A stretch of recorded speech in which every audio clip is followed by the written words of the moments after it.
দীর্ঘ এক যুগের প্রতীক্ষা শেষে সীতাকুণ্ডের আপন মাটিতে ফিরে এলেন ভোক্তা অধিকার সংরক্ষণ পরিষদ চট্টগ্রাম উত্তর জেলা শাখার সভাপতি মাওলানা তাওহিদুল হক চৌধুরী।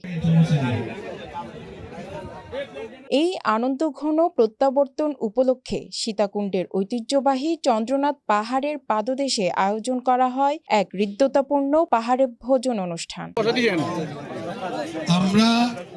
ভাই, বন্ধু, সহযোদ্ধা ও অসংখ্য শুভাকাঙ্ক্ষীর অংশগ্রহণে অনুষ্ঠানটি রূপ নেয় প্রাণবন্ত মিলন মেলায়। ধর্ম বর্ণ নির্বিশেষে নানা শ্রেণী পেশার মানুষের উপস্থিতি তৈরি করে সম্প্রীতি ও সৌহার্দ্যের অনন্য দৃষ্টান্ত। অনুষ্ঠানে বক্তব্যে মাওলানা তাওহিদুল হক চৌধুরী বলেন, সাম্প্রদায়িক সম্প্রীতি বজায় রেখে ভ্রাতৃত্ববোধের মাধ্যমে একটি স্বনির্ভর সমাজ গঠনের অঙ্গীকারই এই মিলন মেলার মূল লক্ষ্য।